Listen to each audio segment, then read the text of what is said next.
9월 22일 주일 밤예배를 시작하도록 하겠습니다. 땅과 거기에 충만한 것과 세계와 그 가운데에 사는 자들은 다 여호와의 것이로다. 여호와께서 그 터를 바다 위에 세우시며 강물 위에 건설하셨도다. 여호와의 산에 오를 자가 누구며 그의 거룩한 곳에 설 자가 누구인가. 곧 손이 깨끗하며 마음이 청결하며 뜻을 허탄한 데 두지 아니하며 오직 맹세하지 아니하는 자로다. 그는 여호와께 복을 받고 구원의 하나님께 의를 얻으리니 이는 여호와를 찾는 족속이요 야곱의 하나님의 얼굴을 구하는 자로다. 아멘. 저희들을 창세기 전에 택정하시고 여기까지 인도해 주신 주님 감사드립니다. 오늘 예배 가운데 임재하여 주시고 이 예배가 신령과 진정으로 드려지는 예배가 되게 하여 주시옵소서. 이 모든 말씀 거룩하신 예수님의 이름으로 기도드립나이다. 아멘. 사도신경 말씀으로 신앙 고백하시겠습니다. 전능하사 천지를 만드신 하나님 아버지를 내가 믿사오며 그 외아들 우리 주 예수 그리스도를 믿사오니 이는 성령으로 잉태하사 동정녀 마리아에게 나시고 본디오 빌라도에게 고난을 받으사 십자가에 못 박혀 죽으시고 장사한 지 사흘 만에 죽은 자 가운데서 다시 살아나시며 하늘에 오르사 전능하신 하나님 우편에 앉아 계시다가 저리로서 산자와 죽은 자를 심판하러 오시리라. 성령을 믿사오며 거룩한 공회와 성도가 서로 교통하는 것과 죄를 사하여 주시는 것과 몸이 다시 사는 것과 영원히 사는 것을 믿사옵나이다. 아멘. 찬송가 486장입니다. 이 세상에 근심된 일이 많고 참 평안을 몰랐구나.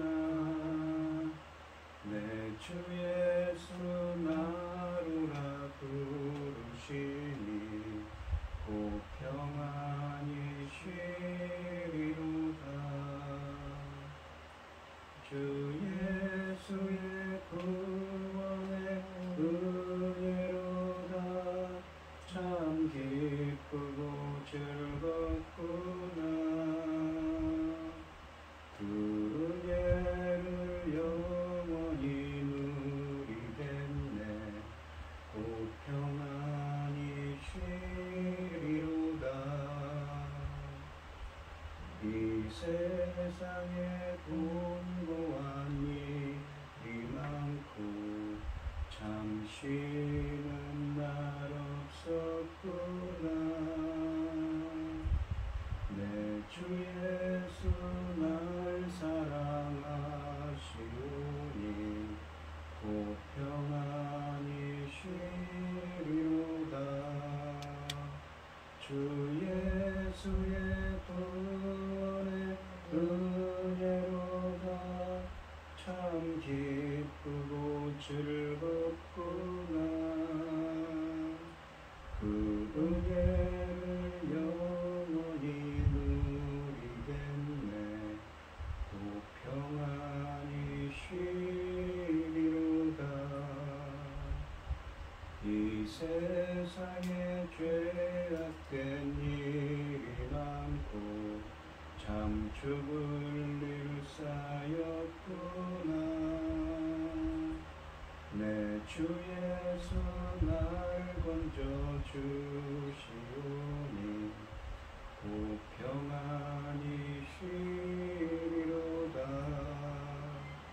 주 예수의 구원의 은혜로다. 참 기쁘고 즐겁구나. 그 은혜를 영원히 누리겠네. 곧 평안히 쉬리로다.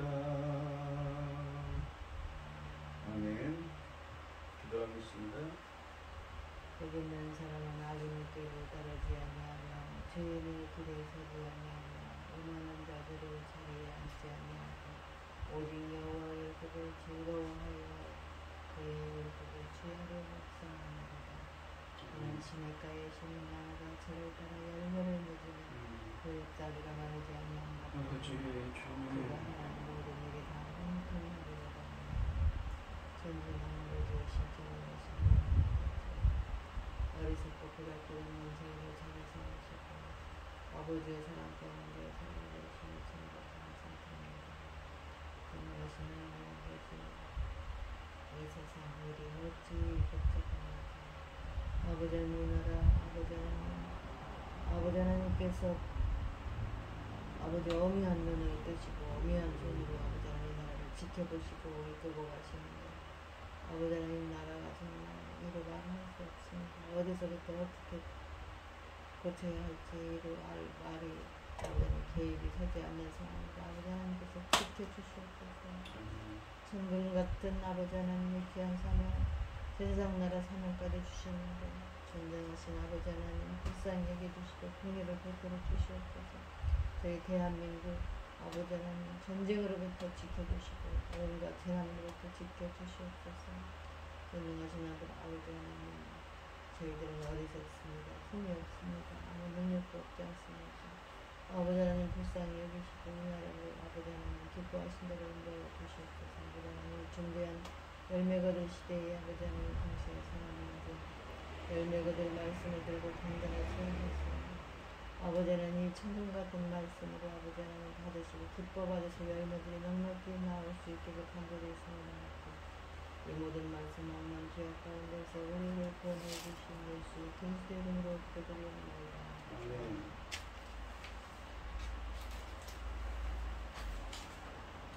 오늘 함께 하실 하나님의 말씀은 시편 9편 11절로 20절까지 말씀입니다. 시편 9편 11절로 20절까지 말씀입니다. 교독을 하겠습니다. 제가 먼저 읽겠습니다. 너희는 시온에 계신 여호와를 찬송하며 그의 행사를 백성 중에 선포할지어다. 비밀림을 신명하시는 이가 그들을 기억하시며 가난한 자의 그리스도를 잊지 아니하시리라. 여호와여 내게 은혜를 베푸소서. 나를 사망의 문에서 일으키시는 주여 나를 미워하는 자에게서 받는 나의 고통을 보소서. 그리하시는 내가 주의 찬송을 다 전할 것이요 딸시온 명예에서 주의 구원을 기뻐하리이다. 이방 나라들은 자기가 판 웅덩이에 빠짐이요 자기가 숨긴 그물에 자기 발이 걸렸도다. 여호와께서 자기가 알게 하사 심판을 행하셨으니 악인은 자기가 손으로 행한 일에 스스로 얽혔도다. 악인들이 수르로 돌아가며 여호와 하나님을 잊어버린 모든 이방 나라들이 그리하리로다. 궁핍한 자가 항상 잊어버림을 당하지 아니하며 가난한 자들이 영원히 신령하지 아니하리로다. 여호와여 일어나사 인생으로 승리를 얻지 못하게 하시며 이방 나라들이 주 앞에서 심판을 받게 하소서. 여호와여 그들을 두렵게 하시며 이방 나라들이 자기는 인생 일뿐인 줄 알게 하소서. 아멘. 찬송가 336장입니다. 환난과 핍박 중에도 성도는 신앙 지켰네. 이 신앙 생각할 때에 기쁨이 충만하도다. 성도의 신앙 따라서 죽도록 충성하겠네. 옥중에 매인 성도나 양심은 자유 얻었네. 우리도 고난 받으며 죽어도 영원 되도다. 성도의 신앙 따라서 죽도록 충성하겠네. 성도의 성도의 신앙 도움받아 원수도 사랑하겠네. 인자한 언어 행실로 이 신앙 전파하리라. 성도의 신앙 따라서 죽도록 충성하겠네. 아멘. 오늘 본문 말씀의 제목은 그의 행사를 백성 중에 선포할지어다입니다. 그의 행사는 그분이 하신 일, 하나님이 하신 일을 백성 중에 선포할지어다입니다. 표제어에 보시면 시편 9편은 지난 시간에도 1절부터 10절까지 에서 했던 지난 시간에도 말씀드렸듯이 시편 9편은 다윗의 시로 되어 있습니다. 지난 시간에 1절부터 9절까지 말씀에서 다윗은 환난을 당하고 있지만 먼저 과거의 의로운 재판장으로서 주님께서 행하신 기이한 일들을 전심으로 감사하며 찬양했습니다. 오늘 본문 말씀에서 다윗은 과거에 주님께서 행하신 일들을 돌아보며 현재 자신을 괴롭히는 악인들을 심판해 주실 것을 기도하고 있습니다. 11절과 12절 말씀을 보시면 11절 말씀을 먼저 보시면 다 너희는 시온에 계신 여호와를 찬송하며 그의 행사를 백성 중에 선포할지어다 라고 하십니다. 다윗은 여호와를 찬송하고 여호와의 행사, 그러니까 하나님이 하신 일을 백성 중에 선포하라고 말합니다.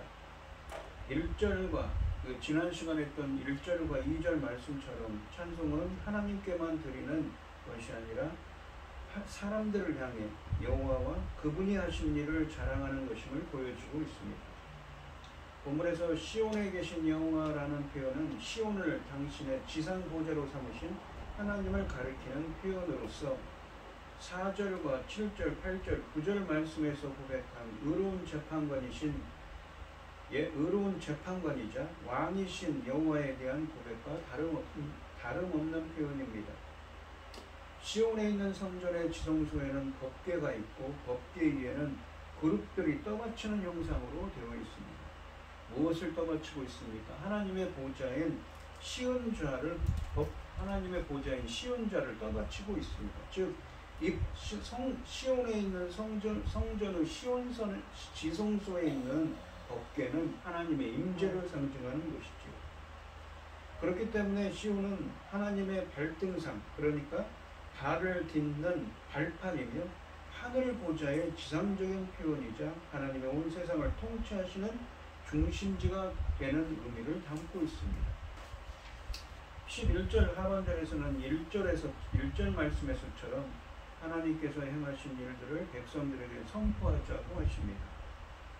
이 행사, 그러니까 하나님이 하신 일은 1절에서는 기이한 일들로, 하나님이 행하신 기이한 일들로 표현되었는데 이것은 구체적으로 뒤따르는 뒤에서 나오는 13절부터 18절까지 말씀에서 간증하고 있습니다. 하나님께서 행하신 일, 행사가 무엇인지 13절부터 18절까지 말씀에서 간증합니다.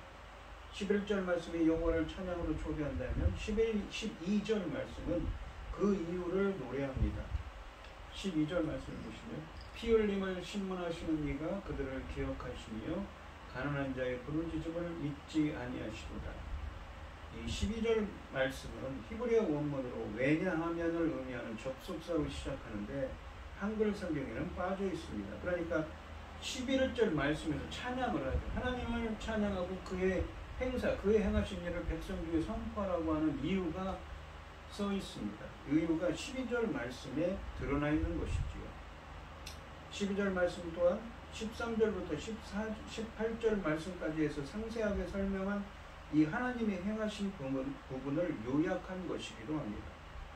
12절 말씀을 요약하면 한마디로 그분의 의로운 통치를 의미하고 있습니다. 인간이 흘리는 피는 악에 대한 상징으로서 살인, 협박, 폭력, 음해 등 다른 사람을 해치는 모든 죄악을 가리킨다고 볼 수 있습니다. 이 12절 말씀 상반절에 보시면 피 흘림을 신문하시는 이라는 표현은 피에 대해서 감찰하시는 분, 피에 대해서 조사하시는 분이라는 것이 히브리어 원문으로 직역하면 피 흘림을 신문하시는 이는 히브리어로 직역하면 피에 대해 감찰하시는 분, 조사하는 분이라는 의미입니다. 이런 표현은 무고한 피를 흘린 자들의 억울함을 끝까지 찾으셔서 심판하시는 하나님의 의로운 통치를 가리키는 표현입니다. 또한 기억하심이요. 그 억울한 하나님의 백성들의 그 억울함을 살피시고 조사하시고 심판하시는 분이 피 흘림을 신문하시는 분이 그들을 기억하신다고 하십니다. 여기 기억하시며로 번역된 이 히브리어는 자카르입니다. 구약성경에서 이 자카르, 여호와께서 기억한다, 자카르 하신다라는 표현은 이 누군가를 기억하셨다는 표현은 여호와의 구원 행위를 위한 동기로 이 작용했습니다. 그러니까 이 하나님께서 누군가를 기억하셨으면 그 사람을 구원하셨다는 것이죠. 이 예를 들면 창세기 8장 1절에서 노아를 기억했다고 표현하십니다. 이 표현은 노아와 그의 가족과 이 방주 안의 모든 생물을 위해 물을 줄어들게 하시는 하나님의 사역으로 이어지고 있습니다. 그러니까 하나님께서 누군가를 자카르 하셨다, 기억하셨다는 표현은 하나님의 구원 행위를 위한 동기로 작용한 것이죠. 그 이후에는 반드시 하나님의 구원이 임했다는 것입니다. 또한 이 하반절에 보시면 가난한 자의 부르짖음을 잊지 아니하시도다 라고 하시는데, 이처럼 의로우신 통치자께서 가난한 자들, 이 히브리 원문으로는 겸손한 자들, 겸비한 자들, 비천한 자들을 기억하시고 그들의 억울한 부르짖음을 잊지 않으신다고 하십니다. 여기서 가난한 자는 강하고 악한 자들에 의해서 억압과 착취와 고통을 당했을 뿐만 아니라 사회적으로도 의지할 법정이나 도와줄 사람이 없어서 하나님께 와서 하나님께 자신의 억울함을 호소하는 사람들을 의미합니다. 하늘의 의로운 왕이신 하나님께서는 땅의 정의로운 왕들이 그러하듯이 가난한 자들, 비천하고 겸손하게 주님의 은혜를 구하는 자들의 억울함을 풀어주시고 그들을 악인들로부터 건져내시는 분이십니다. 그래서 11절 말씀처럼 다윗은 주님을 찬양하고 주님이 하신 일을 백성 중에 선포하고 이 말하고 있는 것이지요. 13절부터 18절까지 말씀에서는 이 11절에 나오는 그의 행사를, 그분이 하신 일을 상세하게 설명하고 있습니다. 13절과 14절 말씀을 보시면 여호와여 내게 은혜를 베푸소서, 나를 사망의 문에서 일으키시는 주여 나를 미워하는 자에게서 받는 나의 고통을 보소서. 그리하시면 내가 주의 찬송을 다 전할 것이요 딸 시온의 문에서 주의 구원을 기뻐하리이다 라고 하십니다. 이 13절과 14절 말씀은 과거의 고통 속에서 하나님께 드렸던 간구의 내용을 담고 있습니다. 그리고 이어지는 15절부터 16절, 17, 18절은 그 간구에 응답하신, 바로 11절에 나오는 하나님의 행하신 일, 하나님이 하신 일을 하나님의 구원에 대해 간증하는 부분입니다. 이 간증의 핵심 주제는 12절 말씀에서 요약되었듯이 하나님께서 겸손하게, 비천하게 하나님의 자신은 어찌할 수 없어서 하나님의 은혜를 구하는 자들의 부르짖음을 잊지 않으셨다는 것입니다. 13절과 14절 말씀은 과거의 고통 속에서 하나님께 드렸던 간구의 내용입니다. 13절 말씀에 보시면 다윗은 당시의 사망으로 비유될 만큼 자신을 미워하는 자들인 원수들로부터 엄청난 고통을 받은 것 같습니다. 다윗은 마치 사망의 문, 그러니까 하나님과 단절된 죽음의 영역 앞에 있는 것처럼 절박하게 하나님의 도우심을 구하고 있습니다. 그래서 하나님을 나를 사망의 문에서 일으키시는 분으로 부르고 있는 것이지요. 하나님이 가지고 계신 구원의 능력을 믿고 의지한다는 표현입니다. 두 명령형 동사, 은혜를 베푸소서 그리고 보소서, 마지막에 보소서라는 표현은 모두 하나님의 다시 다윗이 고통받는 상황에 개입하셔서 구원해 주실 것을 요청하는 간구를 표현하고 있습니다. 또한 마지막에 나의 고통을 보소서에서 고통으로 번역된 이 히브리어 단어는 12절 말씀에서 가난한 자, 이 겸손한 자라고 번역했던 이 아니라고 되어 있는 이 동사와 같은 어근인 아니입니다. 그래서 같은 어근의 단어입니다. 그래서 고통이나 압제로 인한 비참한 상황을 가리키는 것이죠. 다윗은 하나님께 자신의 고통을 보시기를 요청합니다. 그러나 어디까지나 그것은 자신의 자격이 아닌 하나님의 은혜와 자비에 불과한 것이지요. 14절 말씀을 보시면 그리하시며 그렇게 해주신다면 자신의 고통을 보아주시고 은혜를 베풀어 주신다면 내가 주의 찬송을 더 전할 것입니다. 딸 시온의 문에서 주의 구원을 기뻐하겠습니다 라고 합니다. 13절 말씀의 부르짖음의 궁극적인 목적이 하나님을 찬양하는 것임을 알려주고 있습니다. 즉 하나님이 원수들이 가하는 고통으로부터 건져주시면 그 구원을 간증하고 하나님을 찬양하겠다고 맹세하는 것이지요.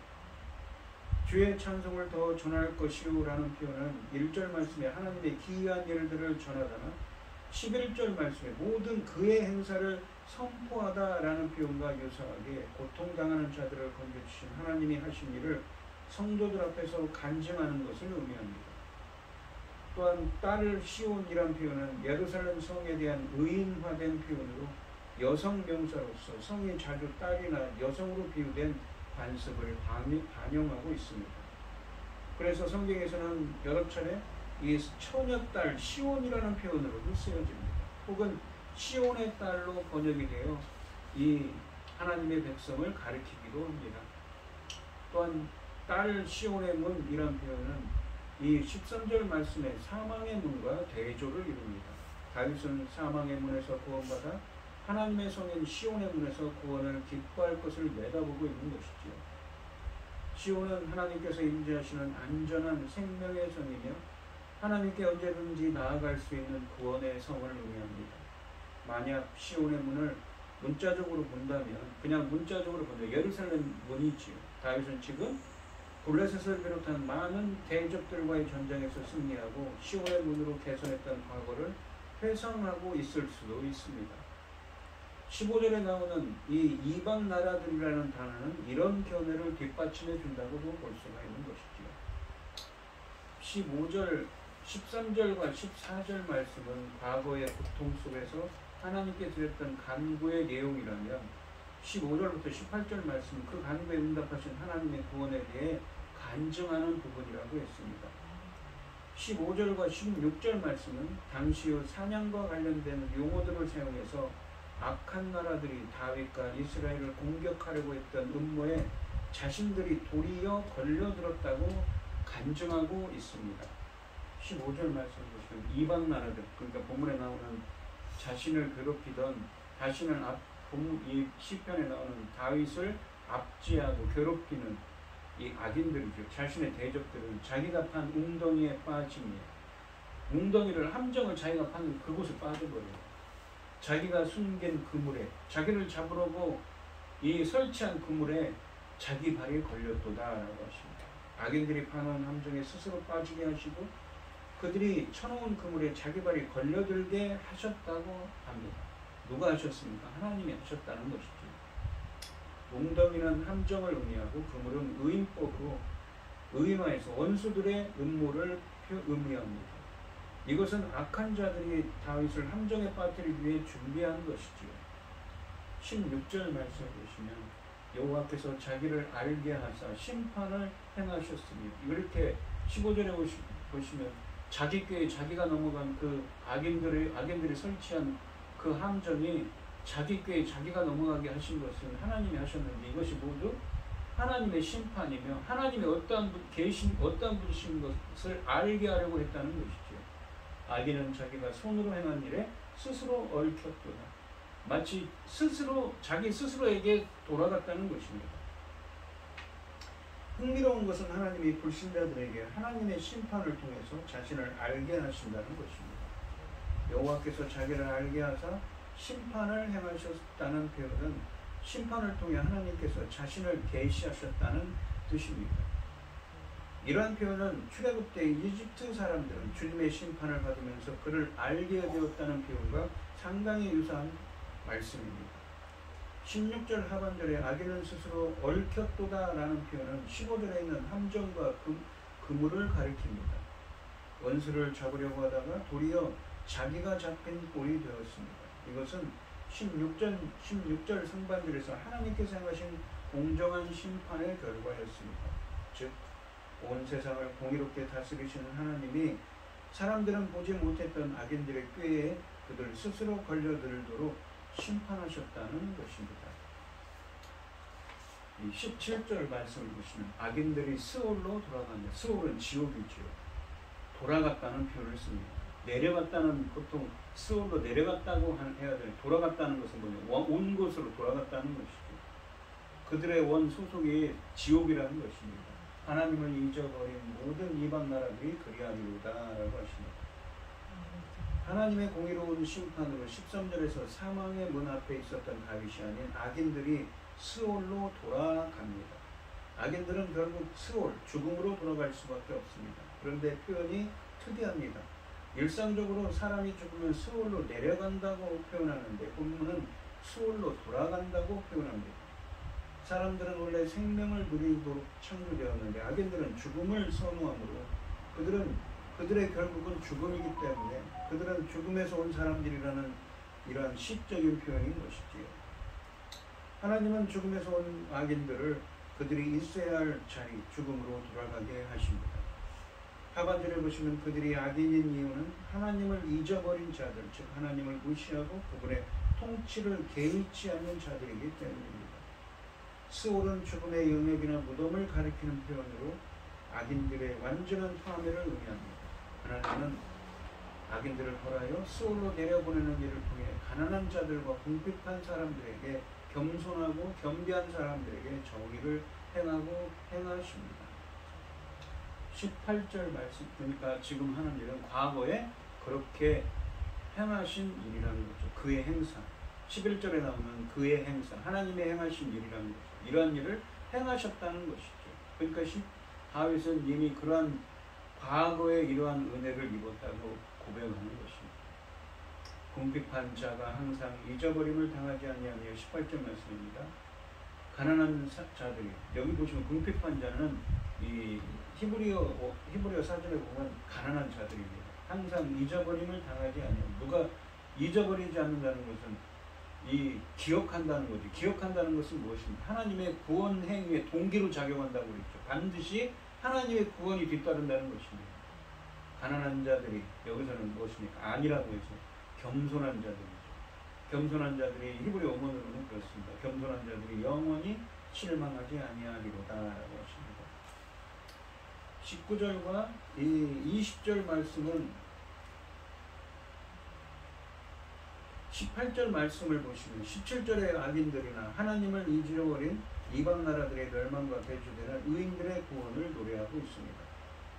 하나님만을 의지하는 궁핍한 가난한 자는 항상 하나님께 잊어버림을 당하지 않고, 이 12절에 기억한다는 의미입니다. 자카르, 잊어버림을 당하지 않고 하나님께서 기억하신다는 의미입니다. 구약 성경에서 하나님께서 누군가를 기억하신다는 표현은 여호와의 구원 행위를 위한 동기로 작용한다고 그랬죠. 그 이후에 반드시 구원의 행위가 뒤따른다는 것을 의미한다고 했습니다.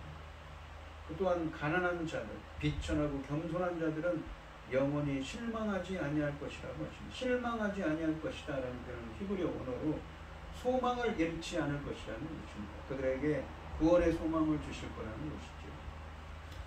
19절과 20절 말씀은 앞에서 드렸던 과거의 구원에 대한 감사의 찬양의 근거에서 현재의 고난에서 구원해 주시기를 기도하는 부분입니다. 그러니까 지금 다윗은 역경 가운데 있습니다. 고난 가운데 있죠. 환난 가운데 있습니다. 그런데 그는 문득 과거에 주님께서 행하신 일을, 지난 시간에도 1절 말씀에서 얘기했던 주님이 행하신 기이한 일, 그리고 오늘 본문 11절 말씀에 있는 그의 행사, 그분이 하신 일들을 묵상해 보았습니다.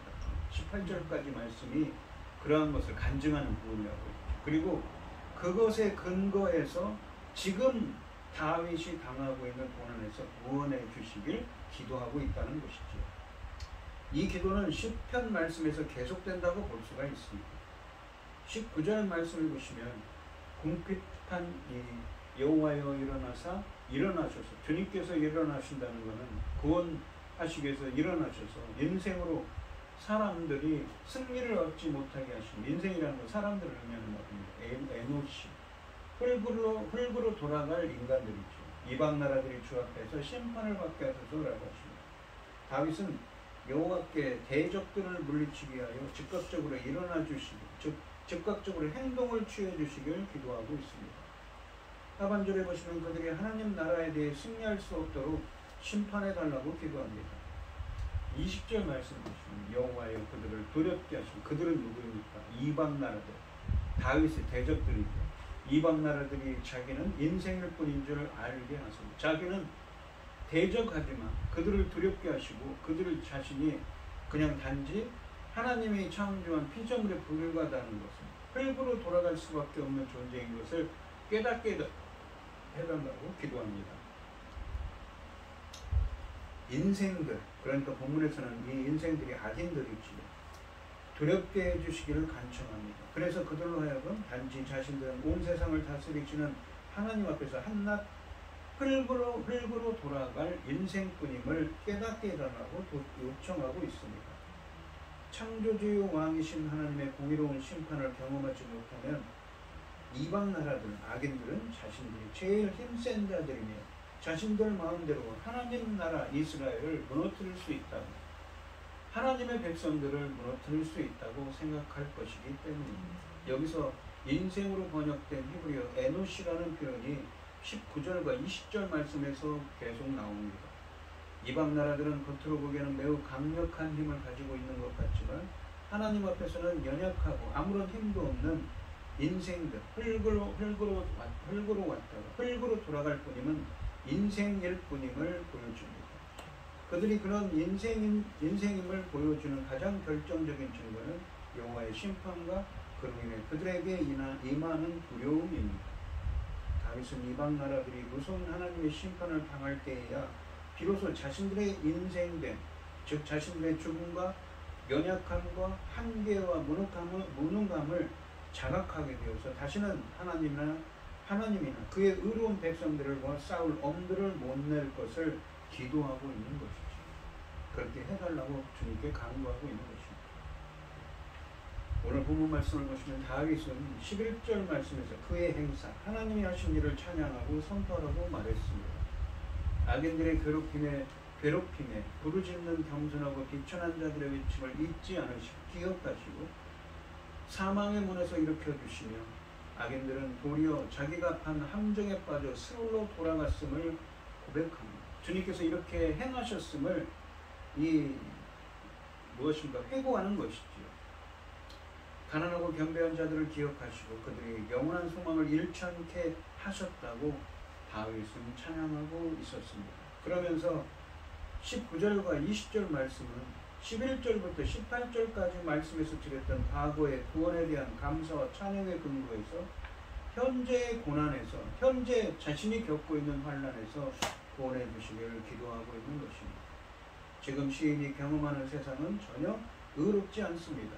불법을 행하는 포악한 악인들이 처벌받지 않고 오히려 승승장구하면서 불면의 존재인 양 의수되고 있습니다. 그러나 주께서 그들의 악행을 심판하실 때 그들은 자신이 한낱 에노시, 인생, 흙에서 왔다가 흙으로 돌아갈 인생에 불과하다는 것을 여전하게 깨달을 것입니다. 영원한 것은 오직 하나님과 그분의 공의로운 다스림뿐입니다. 사람이 앉아 무소불위의 권력을 휘두르는 시대입니다. 그렇지만 우리는 의로운 재판장이 계셔서 그것을 펴고 바로 잡으실 것을 알기에 우리는 두려워할 필요가 없습니다.